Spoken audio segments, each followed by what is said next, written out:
Años mi alma en vanidad vivió, ignorando a quien por mí sufrió. Oh, que en el Calvario sucumbió el Salvador.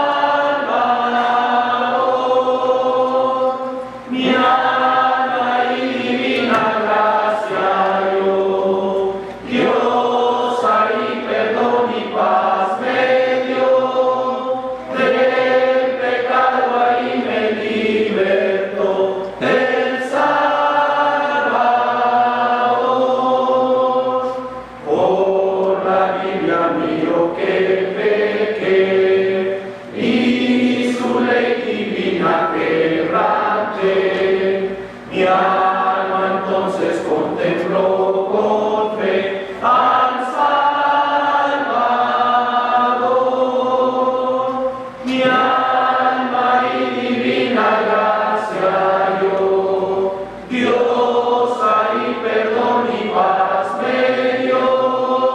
Del pecado ahí me libertó el Salvador.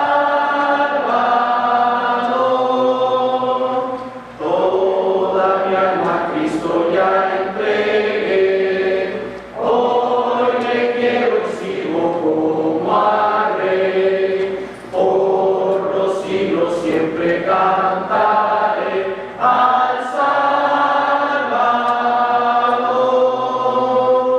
Mi alma y divina gracia yo, Dios ahí perdón y paz me dio. Del pecado ahí me libertó el Salvador. En la cruz su amor Dios demostró y de gracia al hombre revistió. Cuando por nosotros se entregó el Salvador. Mi alma y divina gracia yo, Dios ahí perdón y paz me dio. Del pecado ahí me libertó el Salvador.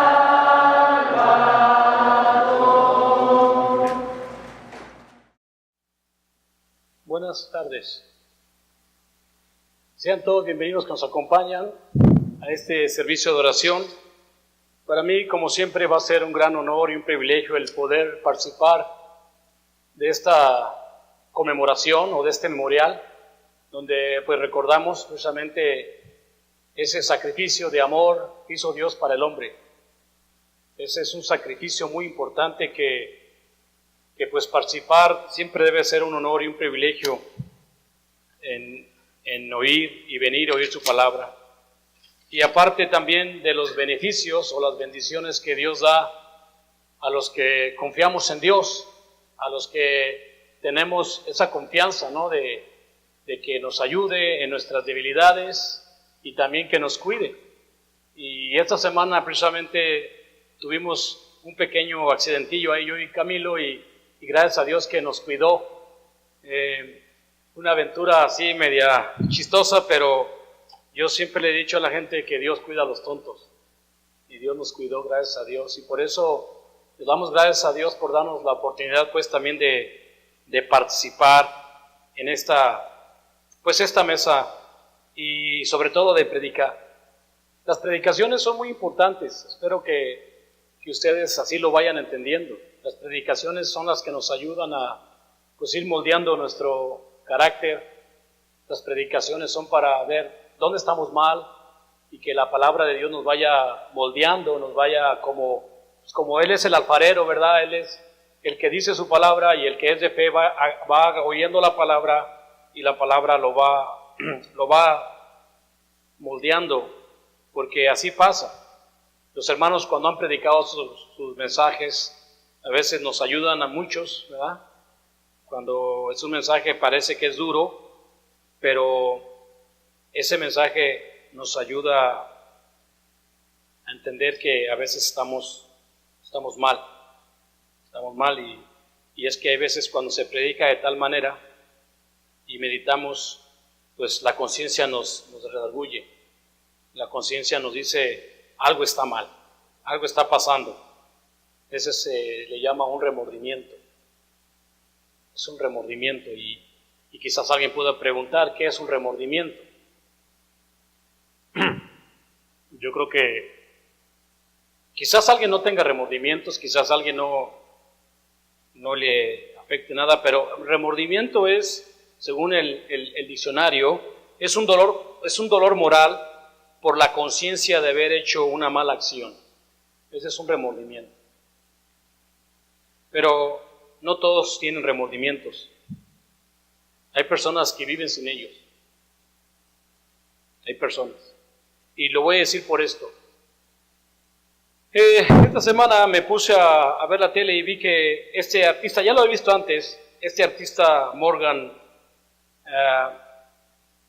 Freeman, sacó un documental se llama La Historia de Dios, no sé si la han visto, La Historia de Dios.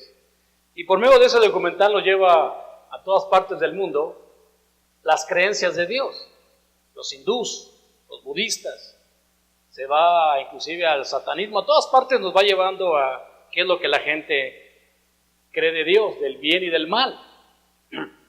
Bueno, me gusta porque aprende uno de lo que ellos creen. En esas enseñanzas o en esas historia, el señor Morgan va a una cárcel de alta seguridad para ir a entrevistar a un psicópata. Este psicópata violó a 12 mujeres y mató a 6. Está completamente amarrado. El señor Morgan lo entrevista y le pregunta, ¿qué es lo que lo lleva a hacer esto? El Señor empieza a decir que Él no puede controlar los impulsos, que Él no puede controlar sus impulsos, y que cuando tenía 21 o 22 años fue cuando violó a la primera mujer, que era una maestra, se quedó tarde en la escuela y la violó, y a los 27 años mató a su primera víctima. Entonces, Él le dice al señor Freeman, yo no puedo controlar mis impulsos. Y entonces el señor Freeman le dice, ¿tienes algún remordimiento? Él dice, yo no soy como los demás. Yo no tengo sentimientos, yo no me remuerde nada la conciencia, no tengo ese problema. Me puse a pensar en la historia de este hombre y después, esa misma semana, oí que en las noticias se aumenta cada día más el odio racial, como que cada vez más nos odiamos entre nosotros. También me di cuenta que en México se están aumentando los linchamientos. No sé si saben qué es un linchamiento. Es que si tú vas a un barrio donde venden cosas y te encuentran robando, ponen una manta ahí, dice, si te encontramos robando, te vamos a matar, rata infeliz. Y entonces cuando agarran a la persona o la sorprenden, se cree que el 80% de lo que los agarran, de un 100% los matan. Les avientan gasolina y les ponen un cerillo ahí y los queman.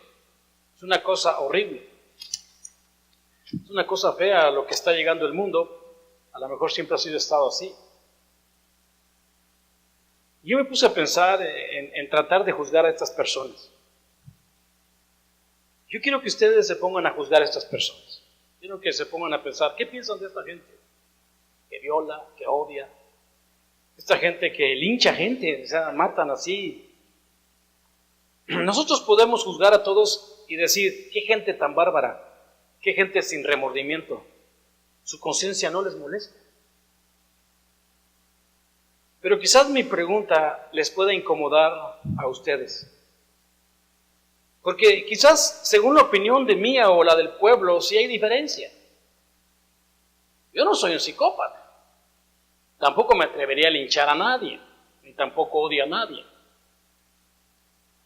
Según mi opinión es esa, o sea, yo no soy como ellos. Y la opinión del mundo también me va a decir, no, tú no eres como ellos. Pero yo le pregunté a Dios, Señor, ¿hay diferencia entre nosotros y ellos? El Señor no enseña diferencia. No hay diferencia. Y esta es la verdadera historia de Dios. Sin un verdadero remordimiento y cambiar, no existe tal. O sea, tiene que haber un remordimiento y que haya un cambio. Pero si no hay un cambio en nosotros, pues no existe ningún remordimiento.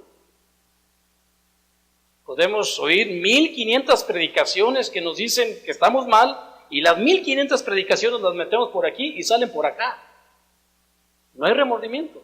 En Lucas capítulo 13, versículo del 1 al 3, voy a empezar lo que dice el Señor del hombre. En Lucas capítulo 13, versículos del 1 al 3. Dice así.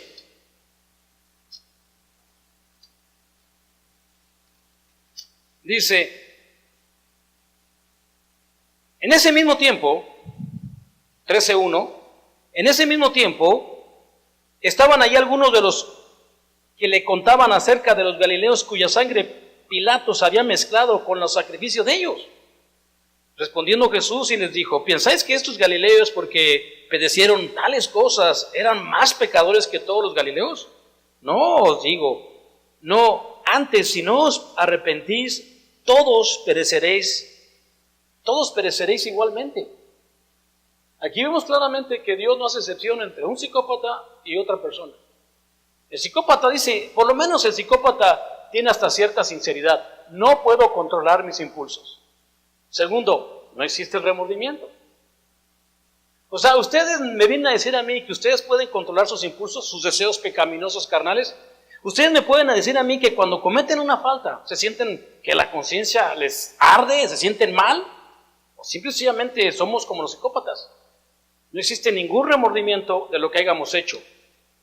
Sin arrepentirse y sin vivir, o sea, no para la carne. O sea, sin arrepentimiento sincero que Dios pide, que no vivamos para la carne, si no es por el Espíritu de Dios, no hay ningún sincero arrepentimiento o ningún sincero remordimiento. En Juan capítulo 8, versículo 3 a 9, vamos a ver qué dice ahí. Juan 8, capítulo del 3 al 9. Dice así. Entonces los escribas y los fariseos le trajeron a una mujer sorprendida en adulterio. Y poniéndole en medio, le dijeron, maestro, esta mujer ha sido sorprendida en el acto mismo de adulterio. Y en la ley nos mandó Moisés a apedrear a tal mujeres. Tú pues me dices, tú pues ¿qué dices? Mas estos decían tentándole para poder acusarle, pero Jesús, inclinando hacia el suelo, escribía en la tierra con el dedo. Y como insistieran en preguntarle, se enderezó y les dijo, el que de vosotros esté sin pecado, sea el primero en arrojar la piedra contra ella. E inclinándose de nuevo hacia el suelo, siguió escribiendo en tierra. Pero ellos, al oír esto, acusados por su conciencia, salía uno a uno, comenzando desde los más viejos hasta los postreros, y quedó solo Jesús y la mujer que estaban en medio de él. Estas personas, cuando oyeron la palabra de Dios, la palabra de Jesús, estas personas que estaban dispuestos a apedrear a esta adúltera, su conciencia los traicionó. Se sintieron el remordimiento interno y empezaron a salirse. Estas personas nos dan un ejemplo de un verdadero arrepentimiento, una verdadera remordimiento. Oyeron la palabra y dijeron, no debemos de hacer esto. Así que esos impulsos que tiene el psicópata, los que linchan, los que roban, los judíos religiosos, esos impulsos de buscar el placer para vivir en la carne, esa adrenalina que todos tenemos, ¿la podemos controlar? ¿O nos controla a nosotros esos impulsos? Bueno, muchos de nosotros podemos vivir una vida tranquila, una vida muy tranquila, muy relajada. Vinimos a la iglesia cada domingo, ¿verdad? Adoramos a Dios como Él nos manda. No metemos instrumentos musicales en su adoración, no nos agarramos brincando y saltando como otras religiones. Tratamos de agradar a Dios en su adoración. Después de eso, en las tardes nos vamos a comer, a descansar, y luego el lunes nos ponemos listos para volver a ir a cosechar todo el dinero que Dios nos da, ¿no? ir a levantar toda la cosecha que está lista para levantarla y trabajarla. Decimos nosotros no somos psicópatas. Nosotros no le robamos a nadie, tampoco le echamos a nadie. Y ya creemos que estamos bien con Dios. ¿Según quién? ¿A según quién? ¿A según su opinión de ustedes? ¿A según la opinión del mundo? Ese es estar bien. Pero según Dios, no.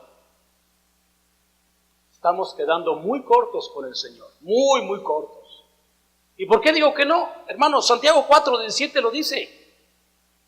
Dice la Biblia en Santiago 4:17 que el que sabe hacer lo bueno y no lo hace, le es pecado. El que sabe hacer lo bueno y no lo hace, es pecado. Así dice la palabra, ¿sí o no? El miércoles pasado despedimos a un hermano. Se fue un hermano de aquí. Le dije a la congregación, hermanos, tenemos el miércoles un memorial. Quiero que vengan a acompañarlo al hermano que se va a ir. Estaba seguro que muchos hermanos iban a estar aquí. Me dice mi esposa, no va a ir nadie. Oye, ¿por qué dices eso?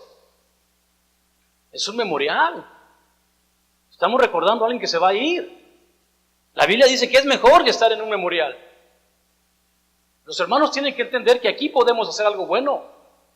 Hubo aproximadamente unas 40 personas que se les sembró la palabra de Dios. 40 personas hubo aquí.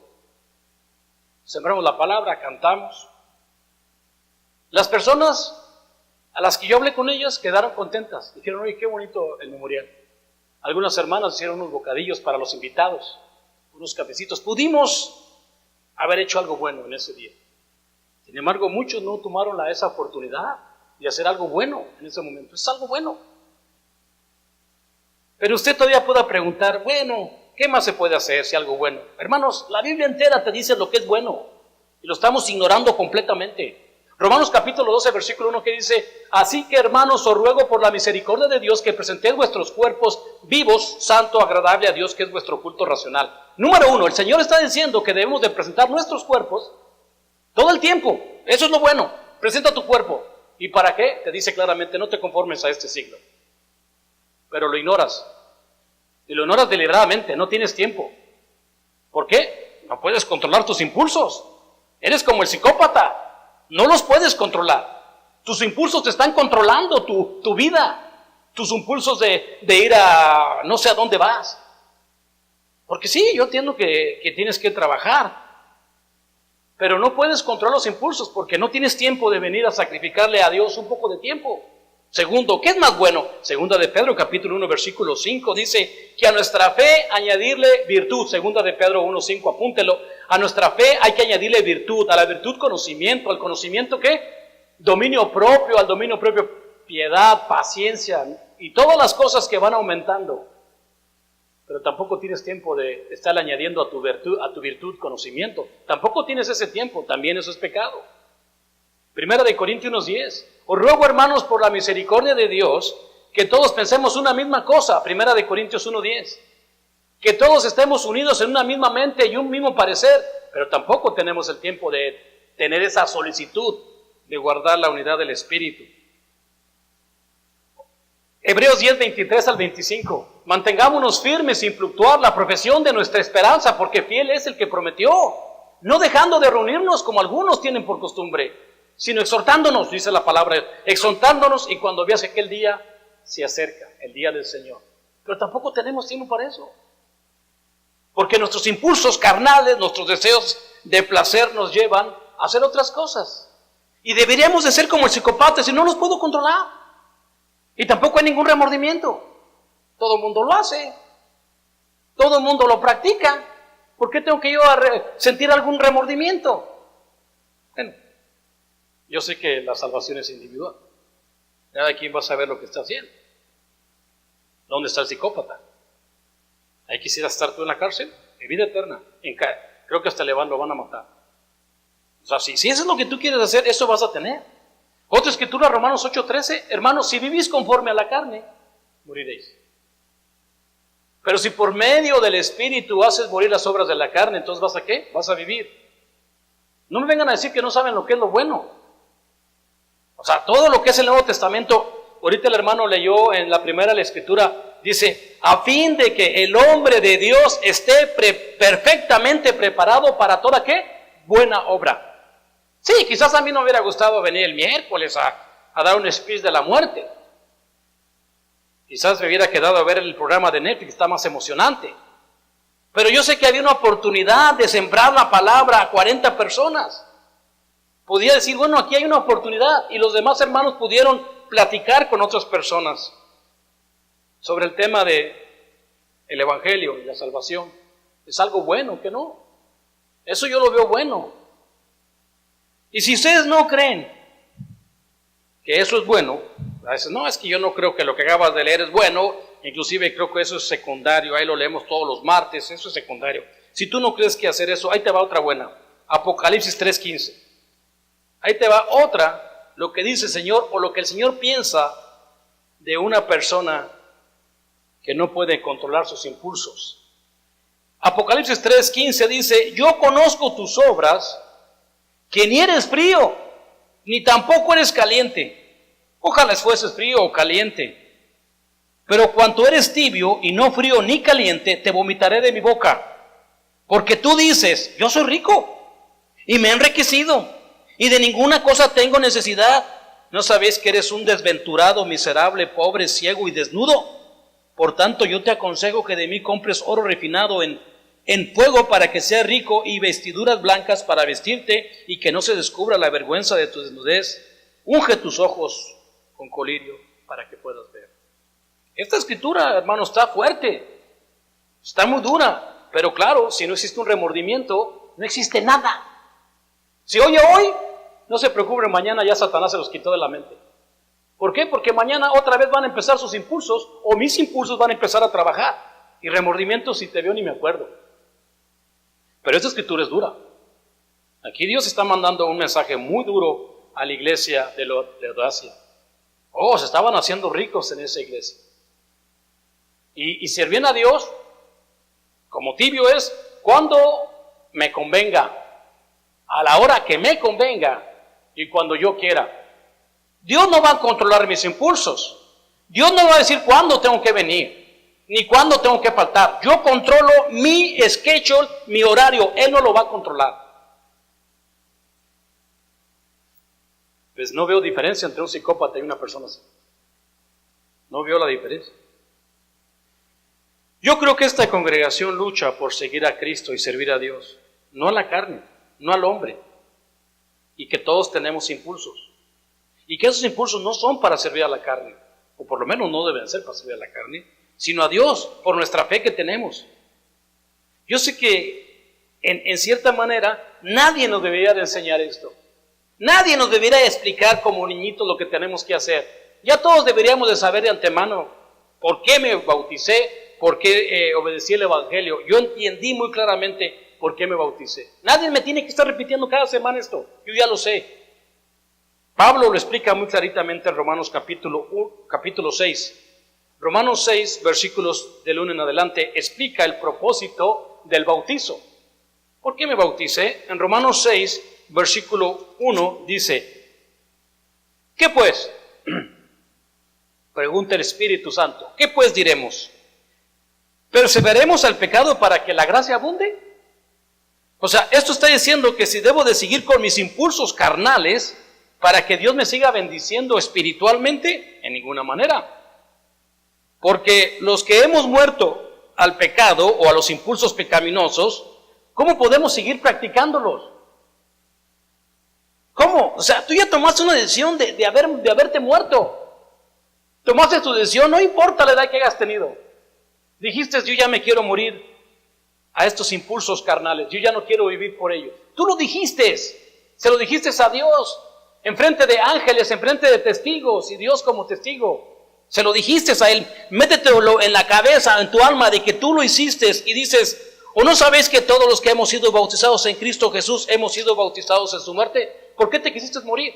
Porque esperas que puedas vivir eternamente, pero espérate, esperas tener salud. Primero tienes que tener salud.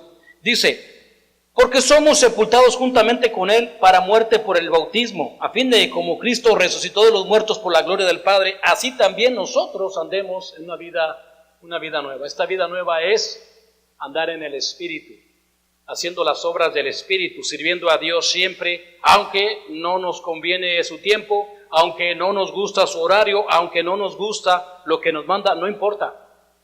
Ya tomamos la decisión de hacerlo. Dice la palabra, porque si fuimos plantados juntamente con Él en semejanza de su muerte, así también lo seremos en la resurrección. Fíjate bien, si nosotros tomamos la decisión porque entendimos de que algún día cuando cuando Él resucitó, nosotros también vamos a andar en una vida nueva y no nomás eso, la esperanza de la vida eterna. Dice, sabiendo esto que nuestro viejo hombre fue crucificado juntamente con Él para que el cuerpo del pecado sea destruido, a fin de que no sirvamos más a ¿quién? Al pecado. El propósito del bautismo era que este viejo hombre, o con sus impulsos carnales, fuera crucificado ahí. Ese era el propósito. Es el propósito que le pido a Dios, que me dé ese entendimiento día con día, y aquí estoy, echándole ganas, como le dije a mi hermano Leo. ¿Estamos batallando? Sí, estamos batallando, pero no podemos dejar de predicar, porque esa es la parte interesante de cada uno de nosotros. Dice el versículo 8, y si morimos en Cristo, creemos que también viviremos con Él. Si tomamos la decisión de morir juntamente con Cristo, viviremos con Él. Viviremos y nos cuida. Y yo sé que hay veces que uno comete errores, pero Él nunca se descuida. Él todo el tiempo está cuidándonos. Sabiendo que Cristo, habiendo resucitado de los muertos, ya no muere.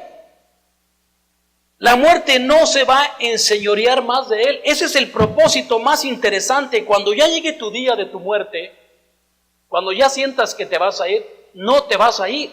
Vas a decir, no, voy a empezar a vivir. Porque yo ya había muerto en Cristo hace muchos años. Yo ya no servía al hombre pecaminoso hace muchos años. Y ahora en la muerte te espera la verdadera vida eterna. Porque ese es el propósito. Fíjate bien, la muerte ya no se va a enseñorear. Así me preguntó una vez mi hijo, bueno papá, y si después de que me bautice, después de que lleguemos al cielo, si llegamos a llegar, y si allá en el cielo la volvemos a regar, como le regó Satanás y fue expulsado, aquí dice que después de haber muerto con Cristo, ya la muerte ya no va a existir, ya no va a haber separación. Vida eterna te espera, no más muerte, no más dolor, no más enfermedades, no más tristezas. Dice, sabiendo que Cristo resucitó de los muertos, ya no muere y la muerte no se enseñoreará más de Él. Porque en cuanto murió, el pecado murió una vez por todas, mas en cuanto vive, para Dios vive. Fíjate bien, hermano. ¿Para quién vive el cristiano? Para Dios vive. Mi fuerza, mi tiempo, mi dinero, todo lo que yo tengo debe de ser para servir a Dios. Y si no estás sirviendo para Dios, yo no sé para quién estás sirviendo tu tiempo, sino para los impulsos, como ese psicópata, o como los que linchan a la gente, sin nada de espiritualidad. Simple y sencillamente está usando todo ese dinero, acumulando todas estas riquezas para tus impulsos y tus deseos carnales, no es para Dios. Así también nosotros consideramos muertos al pecado, pero vivos para Dios en Cristo Jesús, Señor nuestro. No reine pues el pecado en vuestro cuerpo mortal, de modo que lo obedezcáis en sus concupiscencias. Ni tampoco presentéis vuestros miembros al pecado como instrumentos de iniquidad, sino presenta a vosotros mismos a Dios como vivos entre los muertos, y vuestros miembros a Dios como los instrumentos de justicias, porque el pecado no se enseñoreará de vosotros, pues no estáis bajo la ley, sino estáis bajo ¿quién? Bajo la gracia. Si nosotros no ponemos atención a estas palabras que dice el Espíritu Santo en Pablo, somos lo mismo que un psicópata. No controlamos los impulsos y no existe ningún remordimiento de tal. Los judíos en el primer siglo, después de haber oído el primer mensaje de la palabra de Dios, cuando el Espíritu Santo estaba por medio de Pedro en Hechos 2:36-38, oyeron el mensaje de la palabra de Dios. Les dijo el Señor, ustedes acaban de crucificar al Hijo de Dios, el cual lo ha hecho Señor y Cristo. Ellos oyeron el mensaje y les puedo asegurar que ellos sintieron un verdadero remordimiento dentro de ellos por tal acción que habían hecho. Se sintieron muy mal, pero el remordimiento llevó un hecho, o sea, un cambio. No nomás se sintieron mal ahora, no, volvieron a preguntar qué debemos de hacer. Y esto es lo que ellos hicieron en el primer siglo, en Hechos 2:42. Esto fue lo que hicieron estas personas cuando oyeron la palabra de Dios. Dice así en Hechos 2:42. ¿Qué es lo que hicieron, hermanos? Dice el 41, Hechos, dice: así que los que recibieron su palabra fueron bautizados y se añadieron aquel día como 3,000 personas. Y perseveraban en la doctrina de los apóstoles, en la comunión unos con otros, en el partimiento del pan y en las ¿qué? Y en las oraciones. El versículo 44 dice: todos los que habían creído estaban juntos y tenían en común todas las ¿qué? Todas las cosas. Estas personas, hermanos, sabían que sus impulsos los habían llevado a crucificar, a acusar al Hijo de Dios. Y por eso preguntaron: ¿qué haremos? Cuando Pedro les dio la respuesta, estas personas, su mente, su alma, los hizo aceptar lo que estaban haciendo. ¿Y qué es lo que hicieron? Estas personas se dedicaron a seguir las enseñanzas de los apóstoles. Se unieron al Espíritu de Dios. Ellos querían que más personas se añadieran a ellos. Era el plan de Dios desde un principio. Dios, por medio de los apóstoles, cuando Dios envió a Jesús, le dio a 12 apóstoles y después le dijo: quiero que más gente se una contigo. Quiero que más personas se unan a este Espíritu de verdad y que vean que el mundo entero está bajo el maligno, impulsado por su necedad y su engaño y su corrupción. Y entonces los primeros cristianos entendieron bien el mensaje.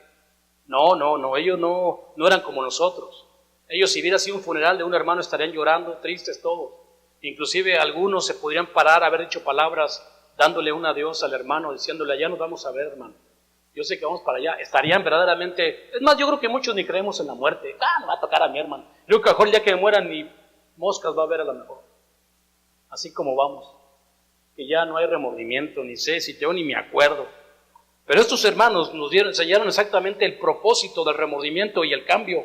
Dice el versículo 46 y 47, dice: y perseveraban unánimes cada día en el templo y partiendo el pan en las casas, comían juntos con alegría y sencillez de corazón, alabando a Dios y teniendo el favor con todo el pueblo, y el Señor añadía cada día a la iglesia a los que iban a ser ¿qué? Salvo. Imagínate que uno de estos anduviera tomando cervezas allá con el mundo, pisteándose, y dice que es miembro de la iglesia. Hombre, en el primer siglo los corrían. No, se dan cuenta de uno que anduviera por ahí borracho, no, córralo. No, expúlsalo, no, olvídate. Es como echar a perder a toda la masa, todos se echan a perder. Todos estaban unánimes juntos, creyendo lo que Dios les había enseñado, y el Señor mismo añadía a la iglesia los que habían de ser ¿qué? Salvos. El miércoles, 2, 3 personas me preguntaron cosas, les expliqué, los invité, dijo: nos gustó mucho, ¿qué conocí? Fíjate, qué conocimiento, qué gran conocimiento tienen aquí. Le digo: gracias a Dios los invitamos a que vengan a oír la palabra de Dios. Dios quería eso, hermano. Las intenciones del Señor era que su pueblo escogido se unieran a su Hijo. Los primeros cristianos, su única intención es que otros se unieran a ellos. Ese era un impulso positivo. Querían, al venirse a unirse con las demás iglesias, querían que se unieran más y más, especialmente nuestras familias, nuestros amigos, que se unieran con Cristo. Pero muchas veces eso hoy no pasa. Esa era la intención del propósito de Dios y la misión. Dios esperaba que su esfuerzo, su actitud y su ejemplo eran esos impulsos que llevarían a otros a Cristo. Dios quería que nuestros impulsos no fueran para el mundo, que nuestras emociones, nuestras pasiones no se fueran por ahí, que se desviaran del propósito que Dios nos había llamado a la vida eterna.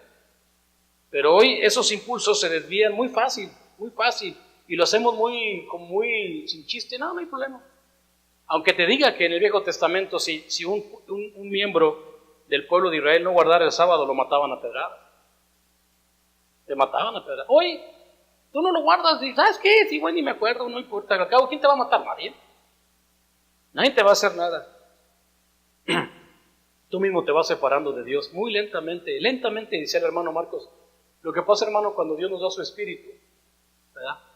Satanás nos lo va quitando muy lentamente, bien sagazmente, y cuando menos piensas ya tienes a todos tus hijos allá en el mundo con sus impulsos carnales. A todo el mundo lo tienes separado de Dios.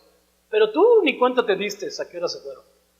Porque tus impulsos no eran para servir al Señor con esfuerzo, con actitud, para que otra persona viniera hoy a oír la palabra de Dios.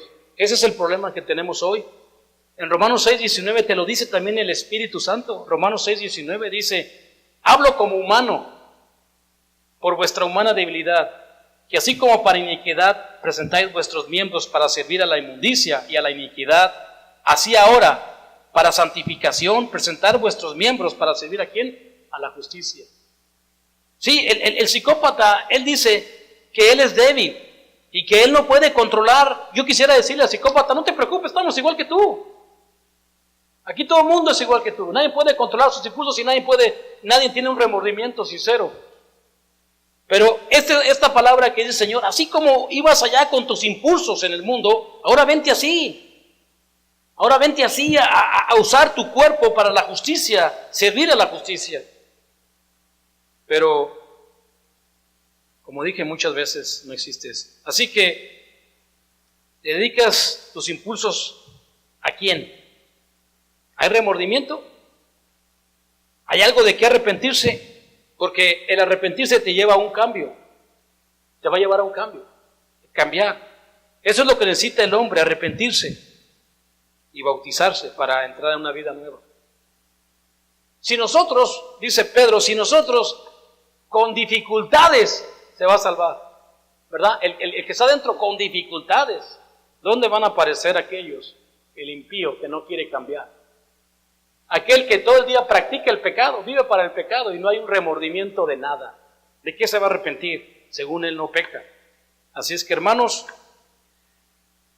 la intención de esta predicación es de que veamos la vida como debe de ser. O somos psicópatas o servimos a Dios con honor y reverencia.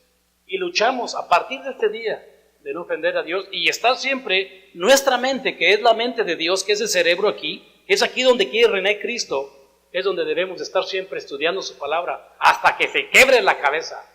Dice Pedro: ceñidos vuestros lomos de vuestro entendimiento, ¿verdad? Para que podamos entender la palabra de Dios, necesitamos que esos impulsos se dirigen a las cosas que verdaderamente valen la pena.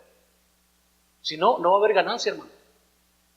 No va a haber ninguna ganancia si no nos dedicamos bien nuestro tiempo, nuestro trabajo al Señor, y eso será una gran pérdida. ¿Por qué? Porque si tú crees que has perdido algo en este mundo, dices: ay, perdí 50, 100, 200, $1,000. El día que pierdes tu alma, ese día que te mueras y tu alma quede perdida, eternamente separado de Dios, dice la palabra de Dios que va a haber una angustia.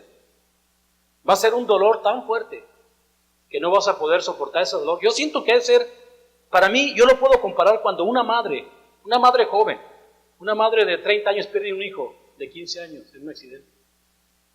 Si una madre perdiera un hijo de 15 años, inclusive de 7, 8 años que sea, yo he visto a las madres cómo lloran, pero son un dolor tan fuerte por dentro de perder a un hijo a esa edad. Ya cuando se mueren viejos, pues ya son viejos. Pero cuando te mueres así de esa edad, es muy doloroso. Es un dolor, y así será también el alma. El alma de cuando esta alma se pierda. Así lo dice segunda de Tesalonicenses, ahí en el capítulo 1 del 8 en adelante. Ahí será el lloro y crujir de dientes. Ese día vas a perder tu alma. Yo sé que esta generación es joven, pero debería de enfocar sus impulsos a servir a Dios más y más, estudiar más. Eso es todo, hermanos. Que Dios los bendiga y les dé entendimiento de la palabra de Dios. Vamos a entonar un himno de invitación.